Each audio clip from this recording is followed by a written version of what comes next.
जय जगन्नाथ। आज आम देखा क्रियायुक्त रूढ़ी।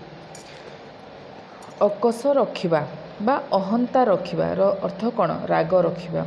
मु ग्राम सभारे सभापति नरहरि बाबूंकर अन्याय प्रतिवाद करिबारु से मो उपर अकस रखिछंती। मैंने मु तांको कथा न मानिबारु बा तांको कथारे अराजी हेबारु से मो प्रति अकस रखिछंती बा अहंता रखिछंती, माने राग रखिछंती।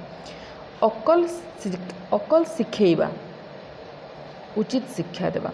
बंधु अपेक्षा कर, तुमको मु ठीक समय रे अकल शिखाऊँगी, माने उचित शिक्षा दौची। अग्नि शर्मा हेबा, खूब रागिबा। पुत्रर मंद व्यवहार रे पिता अग्नि शर्मा हो गले, माने बहुत रागिगले। अठा काठिरे पड़िबा, असुविधारे पड़िबा। जमीदारंक विरोध रे साक्ष्य देवारो रघुदासे आज अठा काठिरे पड़िछंती, माने जमीदारंकर एगेंस्ट जिबारो विरोध रे जिबारो से हैरान होउछंती। अठा काठिरे पकाइबा, विपदरे पकाइबा। निजर स्वार्थ हासिल लगी निर्दोष लोकंकु अठा काठिरे पकाइबा अन्याय, माने निजर स्वार्थ साधन पाई काहाकु भी केबे विपदरे पकाइबा कथा नुह। तार अर्थ होछि अठा काठिरे पकाइबा माने विपदरे पकाइबा। अठा बोलिबा माने दोष देबा।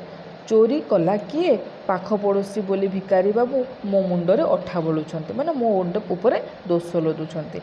अर्धचंद्र देबा, तंटिया मारिबा। ऑफिसर होइछ बोली अर्धचंद्र दे चाकर को घर बाहर करदेबा ठीक हेलानी, माने तंटिया देकी ताहाको बाहर करबा कथा नुह, अपमान देकरी अर्धचंद्र देबा माने तंटिया मारिबा।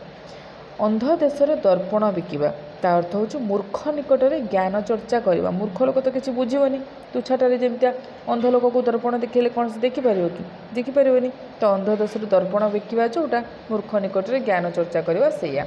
शिव प्रधान तो मूल लागिले पेट पोषुची, ता आगरे षड दर्शन व्याख्या कले किछि लाभ नाही। केवल अंध देशरे दर्पण बिकिबा सार हेबो। अंधार को टेका पकाइबा माने अनुमान करी कहिबा। भल भाव में बुझी विचारी कथा कुह, नचेत अंधार को टेका पकाइबा समस्या होई पारे। माने न किछि न बुझी विचारी के जो काम करा जाए ताको कहा जाए अंधार को टेका पकाइबा। अंधार रे बाड़ी बुलेइबा, अनिश्चित भाव में कार्य करबा। किछि देखा जाउनी, आम खाली बाड़ी बुले चलछि, माने कोन किछि फ्यूचर ही नाही, किछि देखा ही जाउनी, किछि एम ही नाही। एमलेस भाव में आम अंधारे बाड़ी बुलेछे, तार तो अनिश्चित भाव में कार्य करबा। जो व्यवसाय करबा को भाबिछ से संबंध रे टिकी निखी बुझ, नहिले अंधारे बाड़ी बुलेइले क्षति सहिबा को हबो। अंटा भिड़िबा, ता अर्थ